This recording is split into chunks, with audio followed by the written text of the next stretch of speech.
Good morning, everybody. Welcome. Welcome as well to those watching on our webcast. I'm Greg Anrig. I'm Vice President of Programs and Policy at the Century Foundation. The Century Foundation was endowed back in 1919 by one of the original progressives, Edward Filene, best known for Filene's Basement up in Boston. And he believed in the importance of careful research and application of that research toward policies that could have a real impact on average Americans. And our mission currently is to develop and research policy ideas that we think will make average Americans economically stronger and more secure than they are now. Part of the luxury of having an endowment and being based outside of the Washington bubble up in New York City is that we have the freedom to work on ideas that may not seem immediately politically feasible, but which we believe have the potential to gain traction over time and have a real meaningful impact when they are ultimately enacted. And so in that spirit, we've been focusing particularly in recent months on the issue of child poverty. Back in June, we convened a conference particularly focused on research looking at the impact of poverty on children. And today we're going to really concentrate on, well, what can we do about it? What are the policies that can be pursued that would really make a significant dent in what is a major problem in this country and isn't attended to nearly as much as it ought to be? Our conference was organized today by Jeff Madrick. Jeff is a senior fellow at the Century Foundation. He's director of the Bernard L. Schwartz Rediscovering Government Initiative. He's also the author of many books, most recently 7 Bad Ideas, How Mainstream Economists Have Damaged America and the World. And so I'm going to have Jeff kick us off here. Thank you.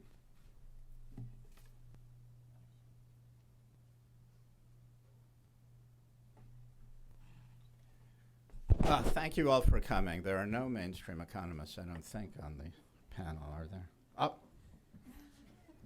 He's a hetero-mainstream. We'll create a new category. As I say, thank you all for coming. Thank the video audience for listening. We have a very big video audience, we believe. This, to me, I suppose over the last year has become the issue closest to my heart. We did a conference in June, a big conference, but we realized we left some important issues out, and we're going to cover them today. Yeah, I'm old enough, not quite to remember when Michael Harrington published The Other America in 1962, but to have been taught in college 4 or 5 years later the impact that it had. Michael Harrington found that 25% of Americans were poor.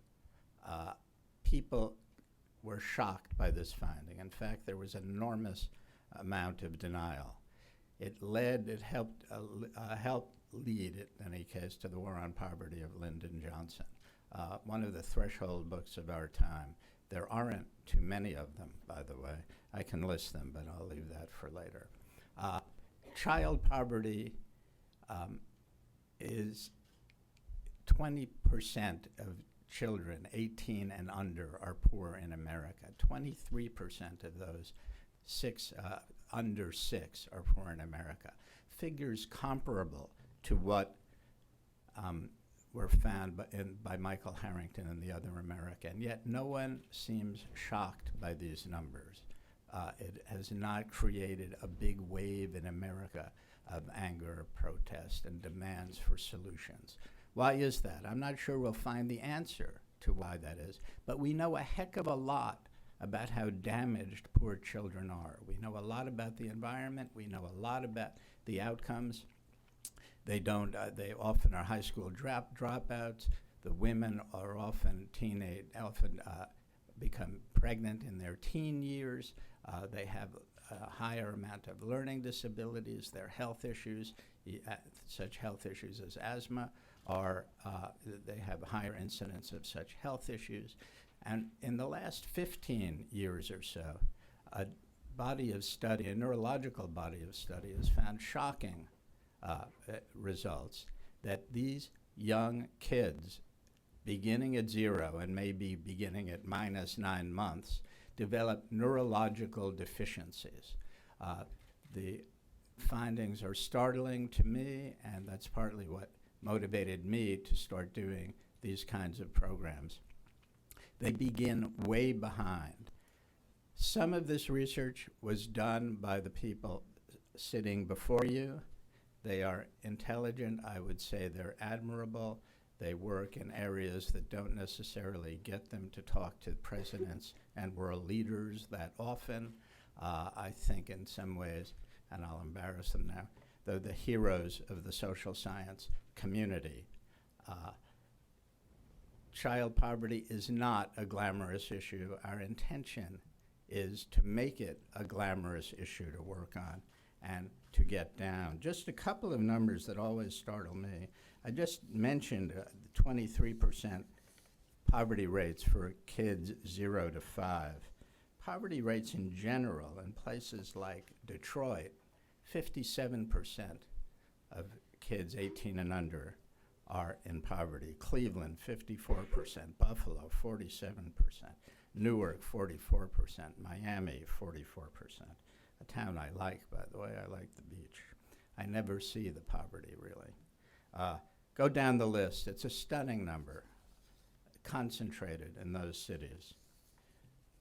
The damage done to the kids, I just want to read a few more numbers, and then I'm going to sit down because the experts know the numbers far better than I, if I can find them.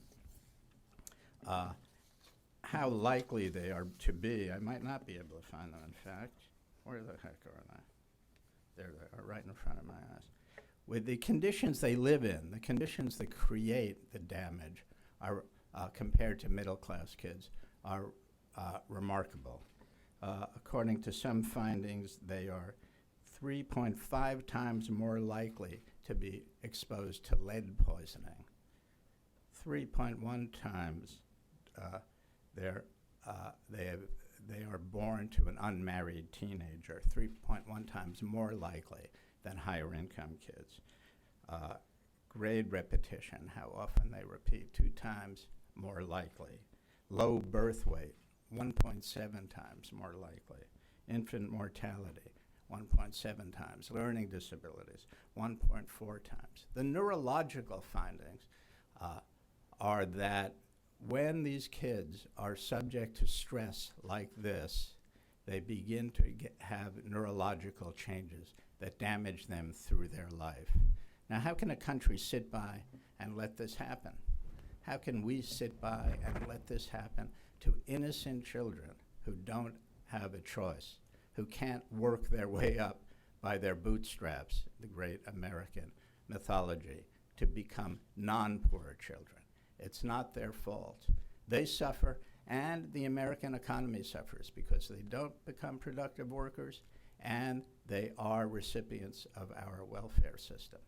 We're going to get our panel underway to talk about solutions. We're going to talk about 2 major area solutions today. One is child allowances, which America simply doesn't think about, and almost every other nation in the world, at least every other thinking nation in the world, does think about. We have the leading experts in the field to discuss that. And then we're going to talk about Medicaid and access to health care, which often is not focused on enough when we talk about child poverty and solutions to child poverty. So thank you for coming. I hope the experts will have a minute or 2 afterwards if you have some questions or want to make contacts. We do, I think, have a list of links, do we not, to their, and where is that available? Out at the front desk to their research, which I think would be very helpful to all of you. So let me introduce the moderator quickly and get out of the way. Our first moderator, Irene, is here.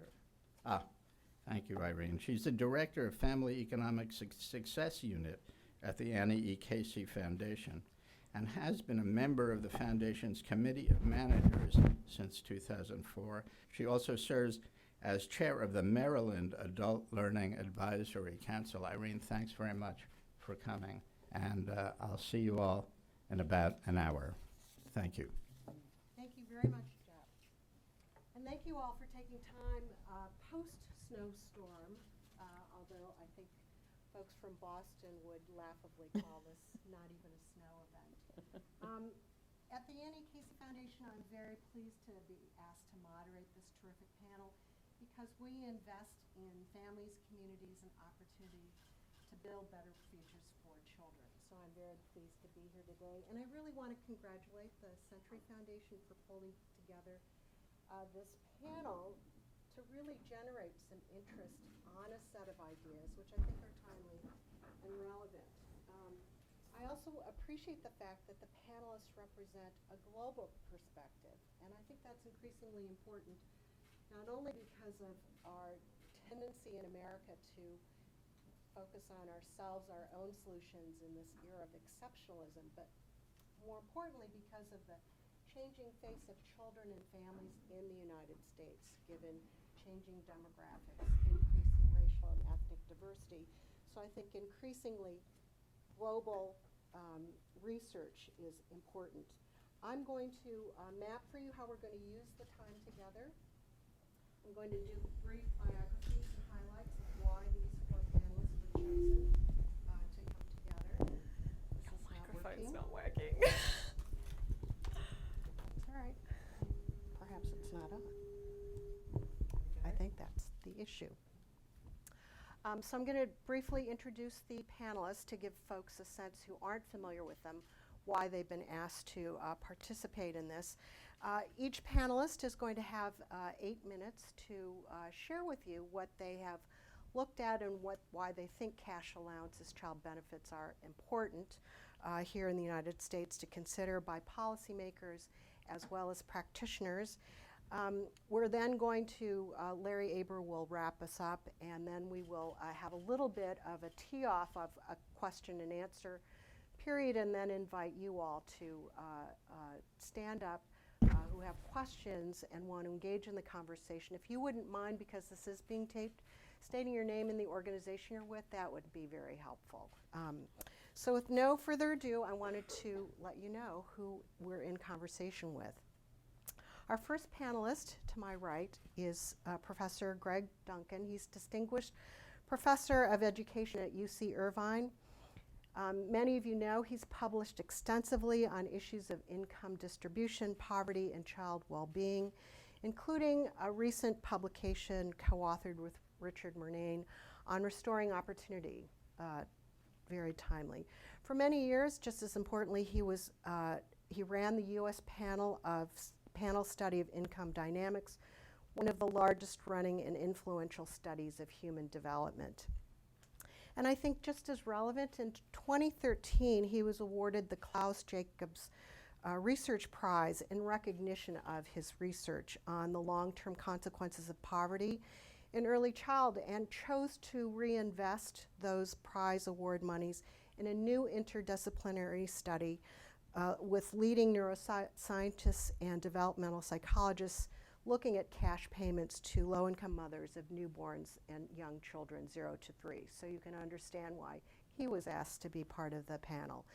Following Professor Duncan will be Dr. Jane Waldfogel, who is Professor of Social Work and Public Affairs at Columbia University, where she researches issues of poverty, inequality, and social mobility. Many of you also know she's written extensively on the impact of public policies on child and family well-being, including her book on Britain's war on poverty, which highlighted what's possible to achieve with public will and good government policy. I think for myself, from the Annie Casey Foundation, just as significantly, she spent a decade as a child protective services worker and then as a policy analyst in the Massachusetts Department of Social Services. And I believe that gives her a unique vantage point on how policy intersects with families in the real world on the ground. Dr. Waldfogel will be followed with somebody from across the waters, so we thank you very much. Natasha Van Mechelen is a senior researcher, scientist at the University of Antwerp. Her most recent research project, which will extend through 2017, involves and is focused on examining the discretionary freedom of social assistance agencies and social workers in Europe in deciding sort of work conditions or not to receive those payments. She also has examined the CSB minimum income protection indicators data set, which contains information on long-term trends in social assistance benefits across 27 countries. So we really appreciate the expertise and insight you'll be bringing from not just the United States, but across a set of European countries. And closing us will be Professor Larry Aber, who is Wilner Family Program Professor in Psychology and Public Policy at the Steinhardt School of Cultural Education and Human Development at New York University.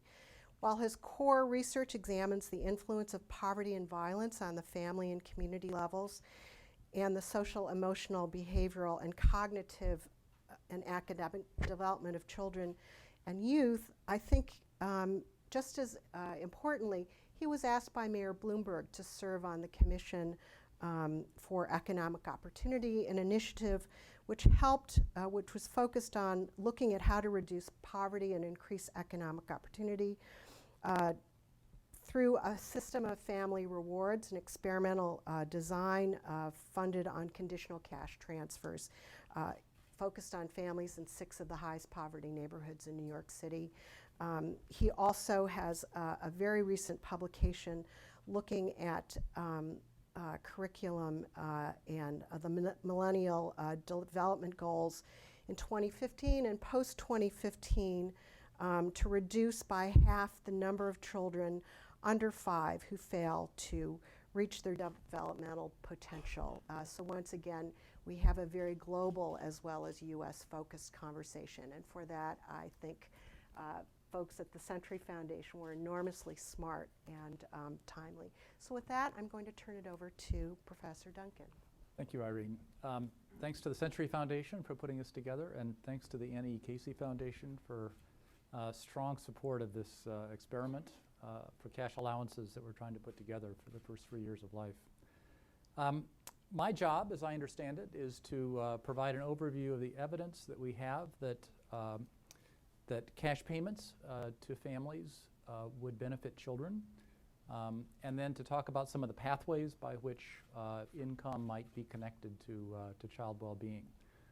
It's not at all obvious. It's certainly obvious that poor children do worse, but it's not at all obvious how important the income component of poverty is. Some people would think it's not income, it's single-parent family structure, it's culture, it's any number of things that distinguish low-income families from higher-income families. So we're really focusing on the income component. Cash allowance would provide an additional amount of income to families. So what is the evidence that we have gathered that this would really have an effect on kids? Social scientists like random assignment experiments, and there actually are some random assignment experiments that we can draw from here. There were the negative income tax experiments in the 1970s and 80s. There were welfare reform experiments in the 1990s. All of them had treatments that would boost family income, sometimes conditioned on work, sometimes not, on a random basis. So you could compare how well kids did in treatment families where income was increased by several $1,000s to the control families where that wasn't the case. And the patterns are not, they're never universally in one direction or the other, but the weight of the evidence suggests that that income and child achievement are indeed linked. The evidence is particularly strong for kids who are making the transition into school and are in elementary school. The evidence is somewhat weaker that there are achievement effects for adolescents. But for these younger kids, it's really quite strong and consistent across the different experiments. And accompanying the experiments are a host of quasi-experimental studies or non-experimental studies. One, for example, took advantage of the fact that the Earned Income Tax Credit rolled out and became much more generous in the mid-1990s, and you could compare kids in family situations that were likely to benefit the most from the increased generosity, and you could see test scores increasing for those kids relative to other kids.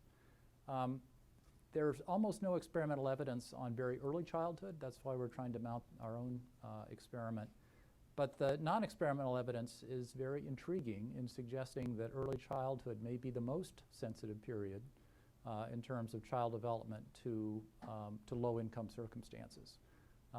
If you compare kids in different stages of childhood and the incomes that they have, it's the income in the very early years when you really expect perhaps the impacts to be greatest. Family incomes are the lowest when kids are young.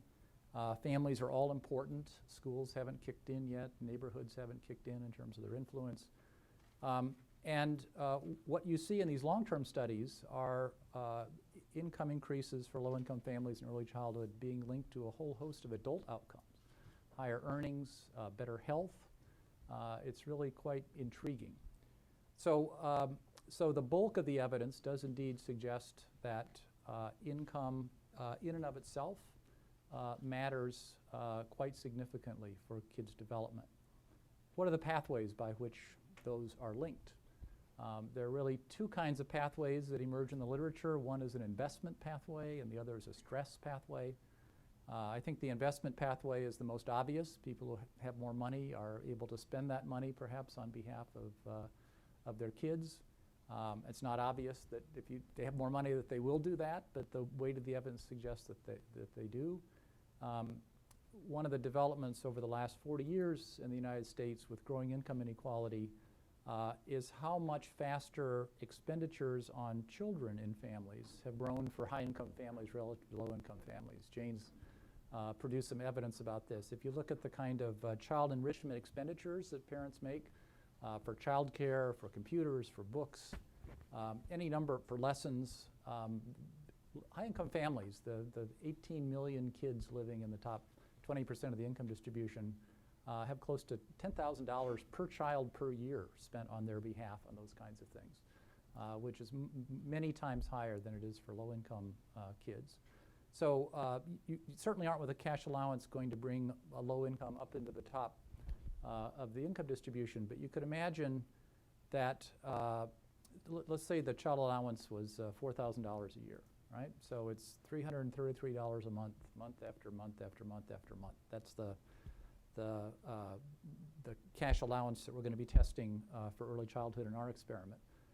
$333 a month on a very steady basis provides an opportunity to move from lower quality housing to a unit that's higher quality, to move into a better neighborhood, to have a child go into center-based child care as opposed to not, to have a parent forego taking that second job in order to spend more time with their family. The money could be spent for buying books, for improving the kind of home learning environment. There's some evidence about all these things. So the investment pathway is a pretty obvious way in which more income can be spent on behalf of kids to promote their well-being. The stress pathway is quite interesting. This technique of trying to take advantage of the expansion of the Earned Income Tax Credit in the 1990s has been used to try to look at impacts on child achievement, but there's also an interesting study that looks at impacts on maternal stress. You can link data from the government national health surveys, and what you find is that mothers in situations that benefit most from the expansions have lower stress, not only self-reported stress, but also biomarkers of stress, C-reactive protein. The idea that having more of a cushion provides a somewhat less stressful environment for a family that's trying to balance work and family isn't rocket science, but there seems to be good evidence that that's the case. Lower stress, in turn, is associated with more responsive parenting, which works on behalf of kids. We know, especially for young kids, that it's really the kind of sensitive interactions between parent and child, the serve and return, the kind of interactions that children most need. And when circumstances are very stressful, harsh parenting as opposed to sensitive parenting is more likely. And finally, there's also links to child stress. Jeff talked about some of this.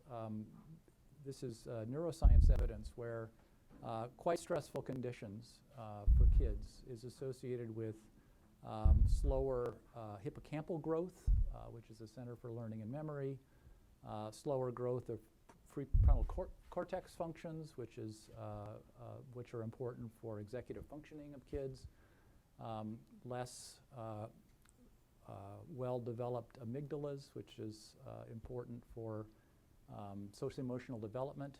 So in all these kinds of ways, you find potential stress effects not only on the parents and in turn on the kids through the parenting, but also on the kids themselves. So is the evidence totally solid, experimental on all the kind of links that I talked about? No. But in thinking about policy, you can't wait for 100% of the evidence to come in. You have to think about the weight of the evidence that currently exists. And I think most people who are familiar with this evidence would judge that if there were to be a child allowance directed at low-income families, or at least available to low-income families, that there would be benefits for kids from these variety of mechanisms. Thank you. Great. Terrific. Great modeling as well in terms of within the timeline. That was fabulous. So thank you, Greg, for making the scientific case, and thank you to the Century Foundation for having us here. We were, all of us, so excited to be invited to an event to talk about child allowance. It's just not that much on the agenda in the United States, and it really should be. So the reason it should be on the agenda is that the child poverty rate in the U.S. is, of course, much higher than it is in other rich countries, and we tend to take this for granted and treat it as if it's somehow inevitable, but of course it's not. And social policies can and should do a great deal to reduce child poverty. Our high child poverty rate in the U.S., we've learned, is not just a reflection of who we are as a people or our labor market. It's actually an outcome of our social policies and our social policy choices. We can see this really clearly using the new supplemental poverty measure, which the Census Bureau has started releasing. One of the limitations of the official poverty measure is it doesn't take into account all the aspects of our safety net, and in particular, it doesn't take into account things like food stamps and things like tax credits, which really are doing the most these days to reduce child poverty. When we bring in all of the government anti-poverty programs using the new supplemental poverty measure, the SPM, we can see that actually our safety net's reducing poverty quite substantially, but there's a lot more to be done. So I've produced estimates with my colleagues at Columbia with support from the Annie E. Casey Foundation, taking the SPM back historically. And when we do that, if we compare poverty today to the way it was in the 1960s, taking today's poverty line and bringing that back historically, we find that actually poverty has fallen 40% since the 1960s. And the reason for that is the safety net. And actually contemporary estimates from the Census Bureau also confirm the strong role of the safety net. These estimates show that if we didn't have the Earned Income Tax Credit, the EITC, and the Child Tax Credit, the CTC, the child poverty rate today would be 40% higher. So yes, the child poverty rate is too high today, but without these tax credits, it would be even higher. But obviously, even if we take the current safety net into account, child poverty is still unacceptably high in the United States, and child poverty among young children is particularly worrisome for all the reasons that Greg outlined. The issue is that since welfare reform, we have substantially expanded the work-based safety net, and that's great, but there have been people left behind, children whose parents don't work, or can't work enough to qualify for these tax credits. So all of us would endorse the concept of work for those who can, but there's another side of that coin. It's work for those who can and security for those who cannot. And it's that latter piece that we're missing. So a universal child allowance would reach those most vulnerable families, providing a minimal source of cash support. But in the U.S., the closest thing we have to that, the child tax credit, is not universal, and in fact it misses the lowest income families. It also provides a very low level of benefits, and it's provided just once a year at tax time, not the sort of month in and month out that Greg was talking about. So currently the child tax credit provides a maximum of $1,000 a year per child. It does include a small refundable component, but families where the parents don't work or have very low earnings are still excluded. David Harris, who's in the room, is the world's leading expert on the child tax credit, and he's shown that there are many families who miss out on the child tax credit, and they're disproportionately families with the youngest children, families with infants and toddlers, because those are the parents who have the most trouble working while they're taking care of their young children. They also earn less than parents of older children. I mean, the good news on the child tax credit is that during the recession, the refundable component was expanded, so families now can receive at least a partial benefit as long as they have earnings of at least $3,000. But those provisions are due to expire at the end of 2017 if they're not made permanent. The Center for Budget and Policy Priorities has written a whole report about this, and it's kind of scary. The earnings that are needed to qualify for even a tiny child tax credit, if this is not extended, would jump from $3,000 to $14,700. So this is what I mean about the lowest income, most vulnerable families being excluded. So, you know, obviously I think it's urgent that these provisions be made permanent and expanded, and the value also needs to be indexed, because 1,000 just gets to be less and less each year. But I think we should go further. I think we should have a universal child allowance that ensures that all low-income families receive some minimal support. And I think it would also establish a principle, of, you know, which I think is consistent with our values, that all children should receive some public support. So I support a universal policy. I think it could be accomplished through expanding the child tax credit. But if we can't do this for all children politically, I think at a minimum we should do it for all young children from birth to age 3, because that is where parents will have the most trouble working and working a lot of hours. So both Greg and I have proposed early childhood child allowances. I'm happy to agree that a reasonable starting amount would be $4,000 per child per year. I like the number 333 per month. And obviously that would be indexed, so it would go up with inflation. We also agree that payments should be made at least monthly, so that families can count on the money month in, month out. It's very hard, if you know an EITC or a child tax credit's coming once a year, it's very hard to budget and wait for that to come. And families go into debt, they worry about money all the time while they're waiting for it. So getting paid at least monthly would make a big difference. In fact, in the UK, I mean, where I do a lot of work, low-income families can get benefits more often than monthly, because it's hard to wait for a check once a month. So I think monthly is a minimum. So, you know, the bottom line for me is that other countries provide much more generous benefits, as we're going to hear, and they do a better job of reducing child poverty. That's the reason their poverty rates are lower. But a $4,000 per year child allowance would at least be a step in the right direction. Great. Well, I think that's a good teeing up for you, Natasha, to talk about. Yeah, thank you, Jane, for giving an overview of the roles the current safety net in the U.S. and for the Century Foundation for inviting us. My role here is to introduce you in the child benefit systems in Europe, and on what we know, what works and what does not work. First, I will shortly explain the British system, because that serves a bit as an example, and then I will say why it's so great in reducing poverty, and why it is so great in doing that, and what the limitations are. Now, first, the British system that consists now of two parts. First, you have a universal benefit. So every child under 16, regardless of the income of the parents or their labor market status, is entitled to a weekly cash benefit. And in addition, the UK operates a child tax credit, and as in the US, the amount depends on both the household composition and the income of the household. There's a maximum amount, and for those that earn nothing, and as household income increases, the amount that in a household actually receives decreases.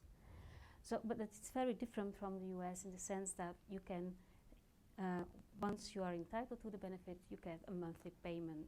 So you don't have to wait a whole year. But it is important that families have to apply for the benefit, for the tax credit, so it does not have a full take-up rate. So the take-up rate in UK is now estimated at 85%, I believe. Now, let me illustrate the amounts that a family can receive in the UK by a hypothetical family. So imagine a couple with 2 children, only one adult working. He works at minimum wage. In 2009, this household would receive about $950 a month in cash benefits, only due to the presence of children. That is about 250 child cash benefits, or the universal benefit, plus about $700 for the child tax benefit. Now, this amount is quite similar that a similar family would get in the US, at least when it's working. So if you for instance take the example of Texas, there a similar family would get about also 1,000 US dollars a month. That would consist of about $600 in child tax credits, and $400 an extra amount that it would receive in food stamps. So only the amount that it would supplement the normal amount of food stamps, but that is related to the presence of children. So in general terms, the UK system is not that much more generous than the US system, but there are 2 very important differences between the 2. The first is that in the UK, there is a universal part. And this is very important because I will show you in a minute this. What we find in Europe is that universal child benefit taxes are much more effective in reducing child poverty than systems that are only based on selective or earnings-related child benefits. And a second difference is that in the UK the entire amount consists of cash benefits, while in the US half of it consists of food stamps, so they can't be spent freely, so they can't be spent at better housing, can't be spent at investing in books and investing in education, etc. So I think that are 2 very different, very important differences between the US system as it exists right now and the UK system. Now, how well does the British system work in terms of poverty reduction? Well, it works extremely well. If you compare child poverty rate before the transfer of child benefits and after, you can see that the British system reduces child poverty in a very extensive way, even better than in many of the welfare states that are very known for their outstanding welfare systems, like for instance Denmark and Finland. So the British system is even better in reducing child poverty than lots of the Scandinavian countries. And why is that so? Now, in our research we find 2 elements that are very important for being effective in reducing child poverty, and the British system combines both of these elements. The first element is that you have a universal part in your system, so a universal child cash benefit, and the second one is that you have very generous benefits targeted at low-income families. So why are universal systems so successful? One explanation is that size matters. So as the scale of the benefit system increases, the success of in terms of poverty reduction effectiveness increases. We don't know all the mechanics behind this strong correlation, but one factor is take-up rates, we think, because for instance in the UK, while the child tax credit has a take-up rate of only 85%, the universal benefits still ensures that, that the most vulnerable people receive at least part of their benefit package. And in addition, the universal child benefits ensure that families whose income fall below the poverty line but are not entitled for some or other reason to the tax credit, they are reached by the child benefit system. But the success of the UK system does not solely depend on the universal part of the system, because in Europe almost all countries have a universal system. But why the UK is outstanding is that it combines the universal system with very targeted benefits, especially targeted at the low poor. So it's a combination of both that makes it so so good.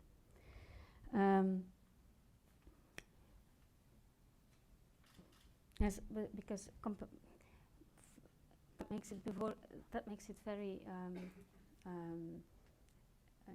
better than the for instance the Scandinavian countries. Scandinavian countries are not that good in poverty reduction effectiveness because they have universal systems, but the benefits are very low for all people, not only for the rich but also for the poor people. That's why they are not that good in poverty reduction effectiveness, and that's why the British system is much better.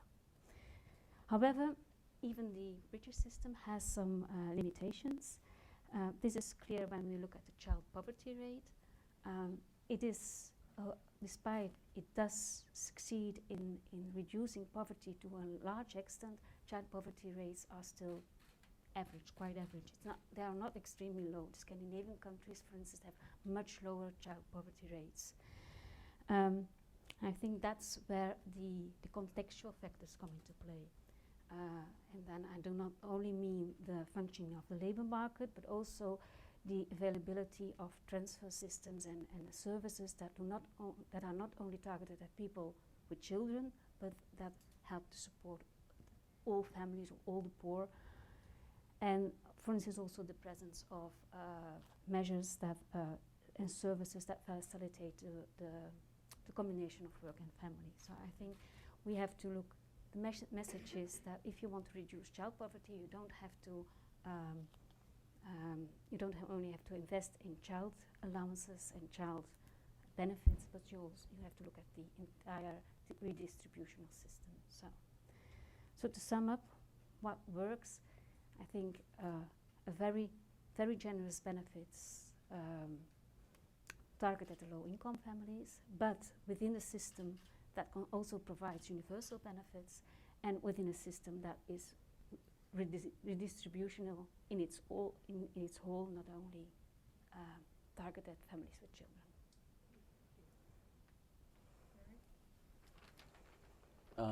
That was marvelous, Greg, Jane, and Natasha. And I also thank the Century Foundation for the opportunity to get together and think about this today. One of the things that I want to begin is by emphasizing this distinction between conditional benefits and unconditional benefits. It's a very important distinction that you've heard multiple times. The old AFDC system in America was called an entitlement. It derived, the benefit derived from low income status and was not conditioned on your work behavior or things like that. And so you can think of the term unconditioned like what we used to think of as entitled or universal. And that has one kind of philosophy and an approach to it. One that was in great favor through the progressive era into the into the welfare reform era in the United States, but increasingly criticized. The alternative philosophy is one where cash benefits to low-income families are conditioned on something. And in the United States, in welfare reform, we increasingly conditioned cash payments to low-income families on parents' work effort. So the 2-year limits to receiving TANF unless you did work requirements, and a variety of things like that. Most of the developed world, most of the high-income countries, if they condition cash benefits to poor families, condition them on work. But there is another approach, which is to condition cash benefits on parents' investments in their children. And this is an approach that developed in low and middle income countries. The country of Mexico, facing enormous child poverty problems in the 90s, developed a system that they call conditional cash transfers. And they transferred between 15 and 30% of a poor family's pre-conditioned cash income, pre-benefits income, to families conditioned on parents' investments in their children's health and education. So 15 to 30% is about in the range of the $3,000 to $5,000 range of American values, monetary values, and it would be conditioned on taking your child to regular pediatric visits, to ensuring that children receive nutritional regimens, and that children go to school. In low and middle income countries, these were very vital conditions in the sense that there was more malnutrition. There were fewer attendants at medical clinics, and in places where children were out of school because of the need for their labor, child labor competed with going to school. So the conditions were related to investments, parents and families making investments in the development of their children's human capital that was very relevant to their condition and society and time. And so conditional cash transfers grew up in Mexico. Brazil and now most of Latin America have developed different types of conditional cash transfers. And the conditional cash transfers in Mexico that were called under a liberal government, Progresa, and under a conservative government, Oportunidades, you see the political rhetoric of framing it, same damn program, two names for two political philosophies, went from an experiment in 526 villages to a national policy. And it appeared to be an anti-poverty policy that was able to be maintained over changes in political regime. So these kinds of thoughts led me to talk with the Mayor's Commission in New York City about, can we learn anything in the North from the Global South about this? And might conditional cash transfers not replace the safety net, but potentially supplement the safety net? So I'm going to tell you just very briefly about that approach, which is another way of getting additional cash support to low-income families in the United States. In New York City, we designed a policy that would make it possible to fit this notion to an American high service, high income society. And there were about 9 or 10 things that if parents did to invest not only in their children, but in themselves. They received payments from $25 a month for some easy things to $600 a year for some big things. They totaled between $1,000 and $6,000 a year, depending on what you did, and averaged about $3,000 a year. And it was very, very important to get waived the feature of our anti-poverty system that is most disabling in a certain way, and that's for every dollar you get in benefits or income, often some of that is clawed back by losing benefits.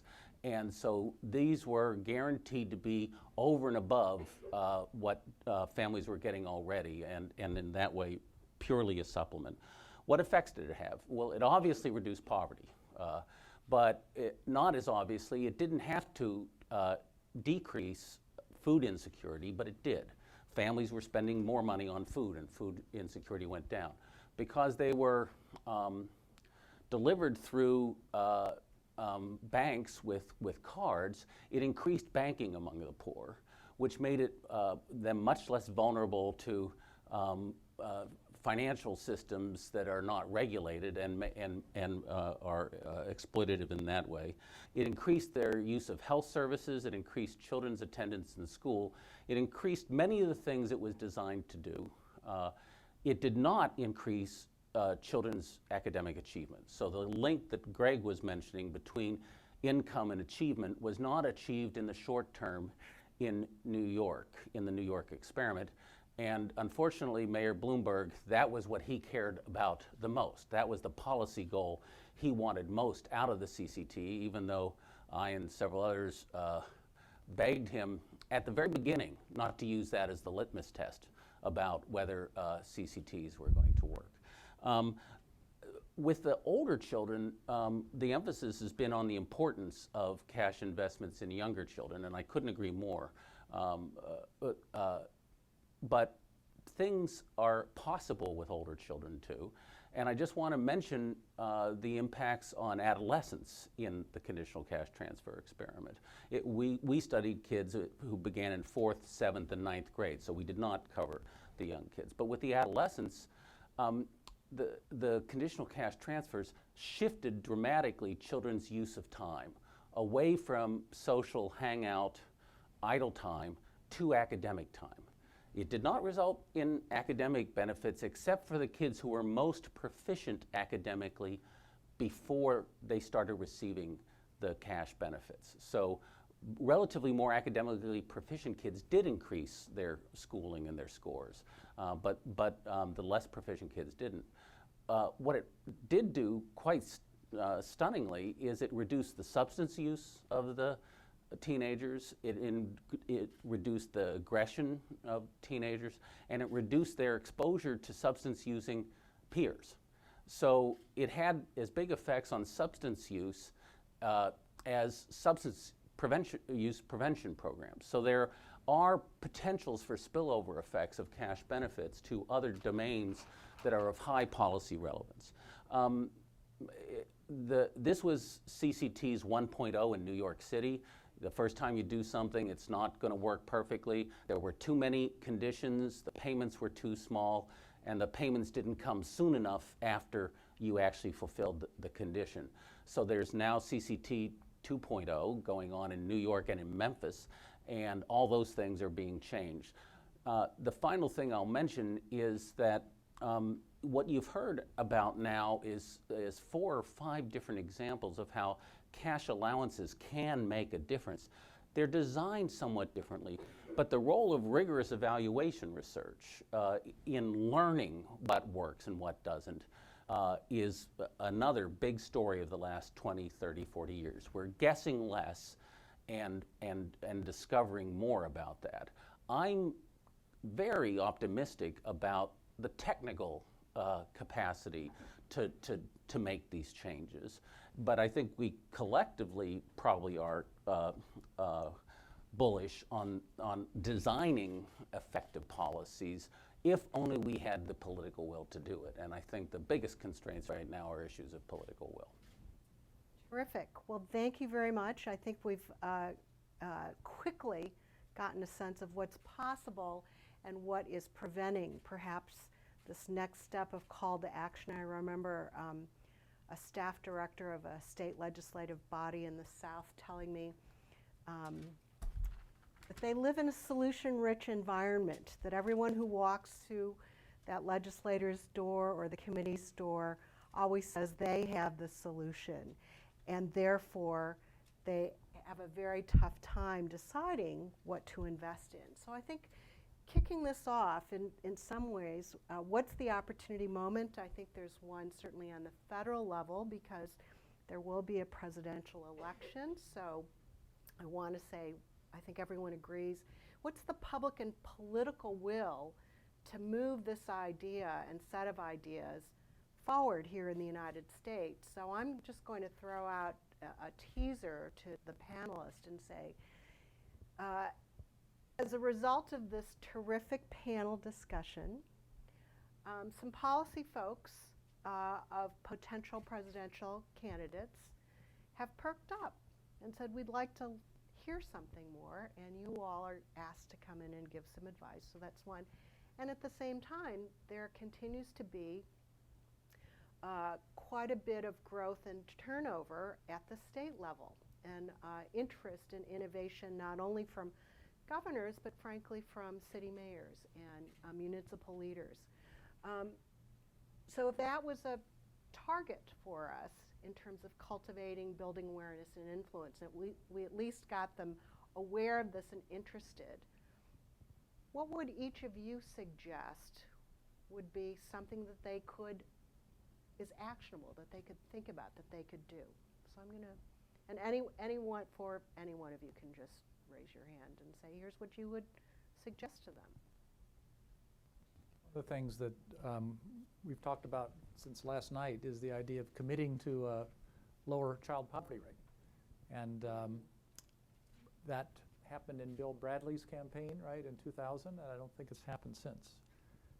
In the United States? In the United States, yeah, absolutely. It's happened in a very dramatic way outside the United States. You know, I think most people on both sides of the aisle agree that that child poverty is too pervasive in the United States. They may not agree on what to do about it, but raising it as an issue, bringing it up in the public debate, and actually hearing what people have to say about potential solutions.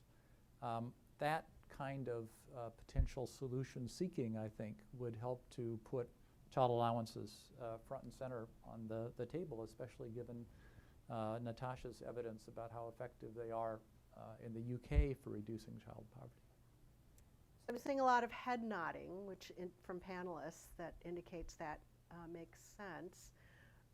Natasha, I actually wanted to then do a little bit of a follow-up and say, if you went to the average British voter or counselor, where would you say their level of enthusiasm is? Or is this so ingrained and so accepted that it's not? No, it's certainly not ingrained. In fact, the system as it exists now is very much under attack. So much of what I said, for instance, universality is under attack right now. So, for instance, they have kept the maximum of benefits you can get now.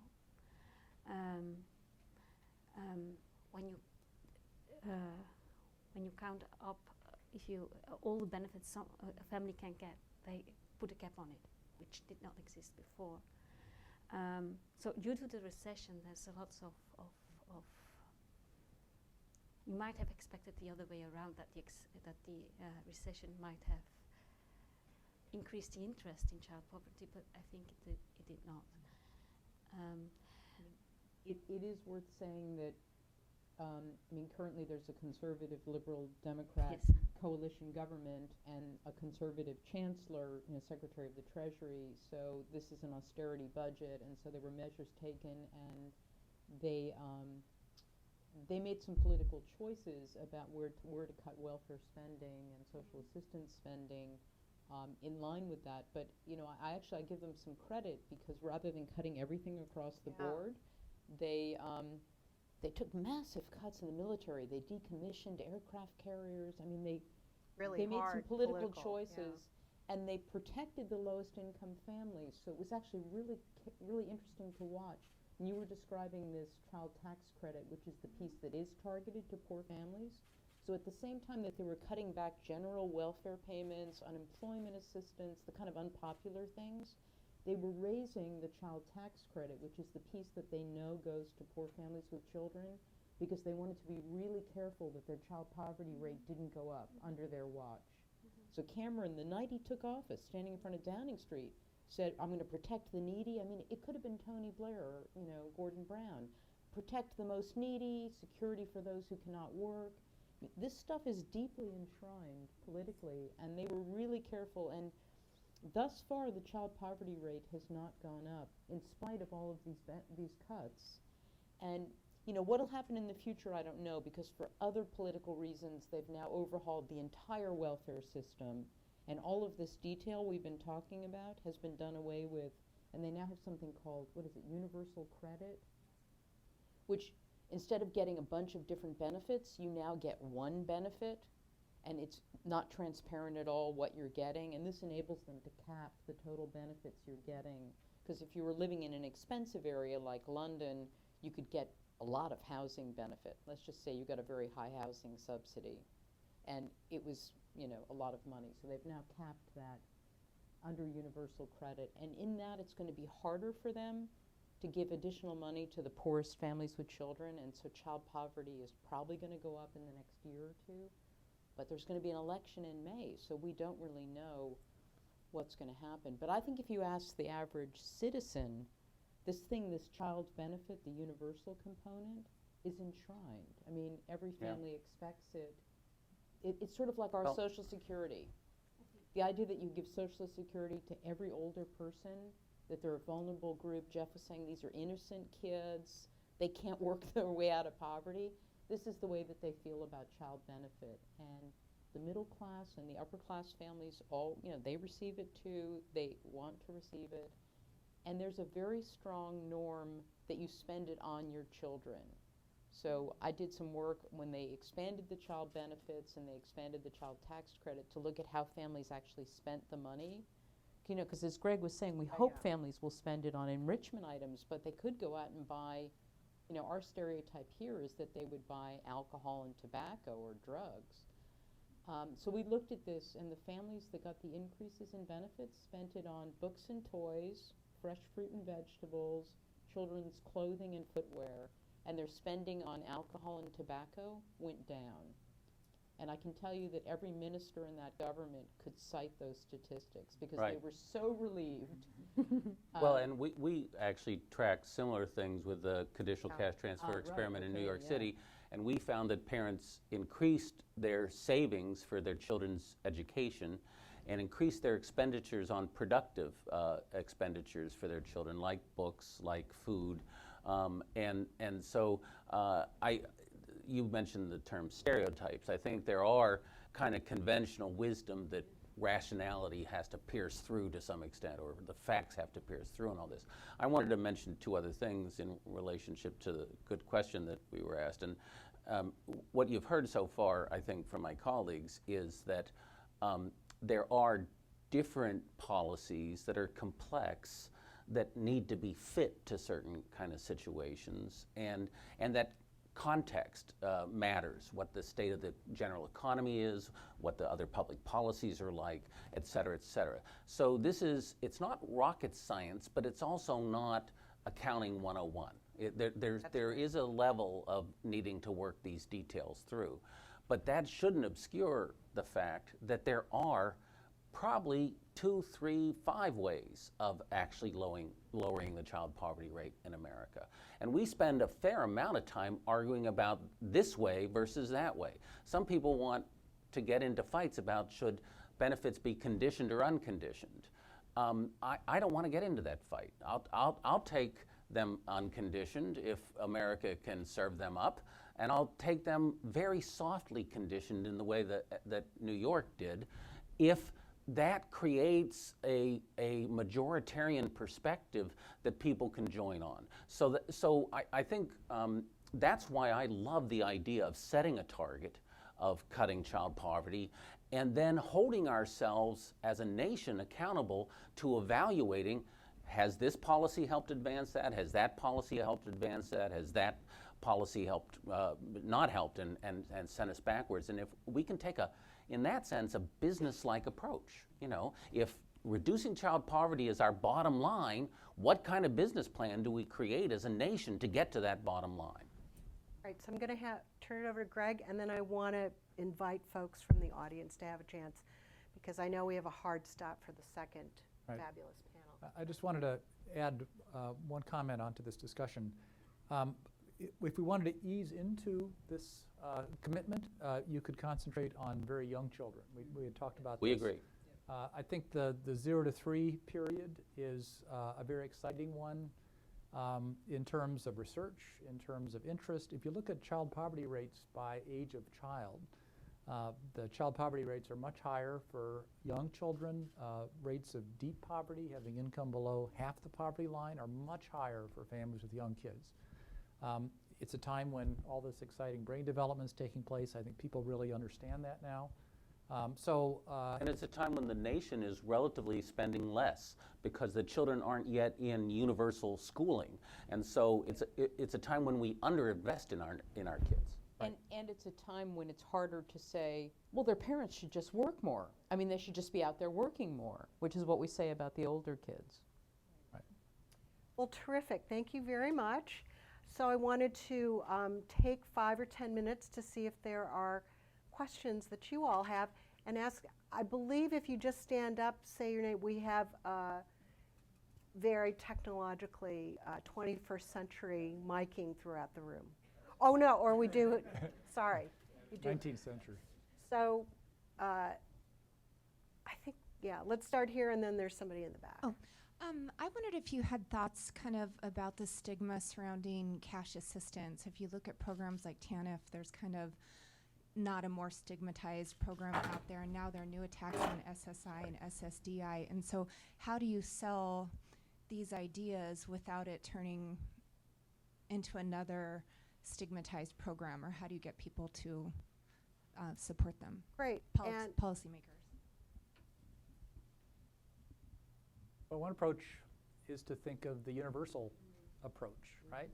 It's a really tough trade-off because going universal is much more expensive than doing targeted. As soon as something's targeted and conditioned on income, then it has the risk of becoming stigmatized. I think with this kind of child allowance, you could imagine having none of the benefits clawed back in the form of reduced other benefits, but you could think of taxing away some of the benefit for middle and higher income families. So everyone gets the same amount, right, on a gross amount, but the net amount, net of taxes and transfers, might become somewhat smaller as you go up the income scale, which would reduce the expense of it somewhat. And the framing would be every family who has an infant or toddler has extra expenses, whether they're cutting back on their work to stay home or whether they're purchasing childcare or some combination of the two.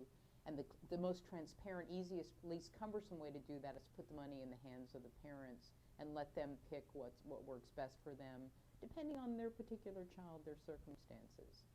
And so, as Greg said, it's expensive, but then it's not stigmatizing. If it's only for people who can't earn enough and they're not working, we get into all those issues about. Well, we get into all the. I agree with all that. Another strategy that some other countries have used is to condition the payments on parent investment, and that also reduces the stigma. So that the reason this is embraced, conditional cash transfers are embraced in some very conservative parts of the world, is because they feel like an effort is being made. So right now, as I said, we're mostly conditioning cash benefits on parent work, but parents have 2 jobs. They need to earn a living for their family, but they also need to raise their kids and provide for their kids. And that second part of the job is something that we don't support in the same way. So I'm completely in favor of it being universal, but if we can't get to universal, I'm also open to the idea that we could find another way of doing it that reduces stigma. Question in the back? And then a couple here. I'm Cara Balday from First Focus, and thanks for a great panel. And talking about the UK and what they've done, and Jane, I know has done some great work on this for us in the past. If you could talk a little more about their efforts on creating a child poverty target and how that created some of the norms, and then how that could be beneficial here to kind of, raising the issue here more. Yeah, I mean, this is very much, as Greg said, we were talking about this last night and this morning, but we're just also excited to be together and have this opportunity to talk about it here. It's exactly what Tony Blair did in the UK. I mean, it was a sort of Lyndon Johnson kind of moment where he said, we're going to declare war on poverty. It's going to take a generation, but I think it can be done. We're going to eliminate child poverty. We're going to cut it in half in 10 years. And he didn't actually have a plan when he said that. He just, threw out that goal, and then then people had to scurry around and say, oh my God, what are we going to do? It absolutely had the flavor of Johnson's war on poverty when poor Sergeant Shriver got tapped against his will, right? Johnson asked him, would you lead the war on poverty? And he said no, and then Johnson went on the radio and announced him as the head of war on poverty, and Shriver said, oh my God, I think he's making head of war on poverty. And he convened a bunch of smart people and said, okay, we're declaring war on poverty. What should we do? And that was how Head Start was born and all these other programs. It's the same thing in the UK. And, ironically, the evidence that they were drawing on and how do we combat child poverty, it all came from here, right? We have these wonderful traditions of random assignment experiments. And America has great research and not so great policy. Europe has great policy and not so great research. So that's why all of us, It can be a productive partnership. so that's why Except your research, of course. So that's why all of us love the idea of getting the political will to say, you know what, child poverty is too high in this country and it's not rocket science, we should do something about it. Let's cut child poverty in half, and then convene people who are in this room and others, bring people from other countries and come up with the best ideas to do it. Right. So I know we have two other questions, and then I think unfortunately we're going to have to close the panel for the second. Scholar at senior fellow at the Academy Health, and I wanted to talk a little bit about the numbers, or have you talk a little bit about the numbers that are the important numbers. I mean, the poverty line is really the impoverishment line, and the man on the street thinks of it as the subsistence level, and subsistence is really more like 200% of poverty. Yeah. And about 40% of our kids are below 200% of poverty. That's without adding in some of the benefits. And I just read in the New York Times, so you know it has to be right, that 50%, something like 50% of the school kids are eligible for free or reduced meal programs. In public schools. Yeah. Pardon? In public schools, I In think public was the data schools, point. the Yeah. kids in public schools. So it's more like the proportion of kids that we need to worry about that need some extra supports is more like 40%, it seems to me. You make a very important point, and you one way of thinking about it is the diversity of poverty. So everybody who's poor doesn't make $10,000 a year. They make from 0 to 40 or 45 is around 200% of the poverty line. Let's use that for round numbers. And there are reasons to think that policies that just get you above the poverty line are not the same as policies that get you from just above the poverty line to self-sufficiency. And I think those are very important considerations. With the time we have, we don't have a lot of time to talk about the policy differences, but there are policies that can get you just above the poverty line and policies that help you get to self-sufficiency. And it's that 20 to 40 that's extremely, $20,000 a year to $40,000 a year, that's extremely difficult for families to manage. That's a desert. Well, and I was noticing a report out in the hallway that the Center for American Progress has done on the middle class squeeze. I mean, there's also middle class families who are squeezed, and they're squeezed most when they have children, very young children, and they're juggling this work and childcare. So it's another argument to me in favor of a universal, whether it's a child benefit or an early child benefit, because it's not just families below the poverty line.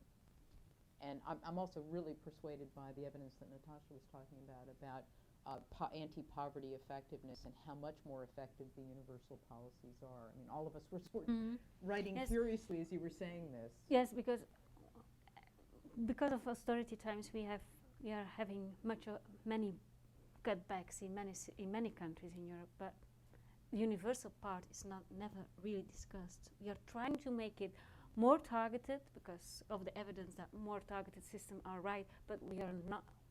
But there's no country where it's under discussion to eliminate the universal part.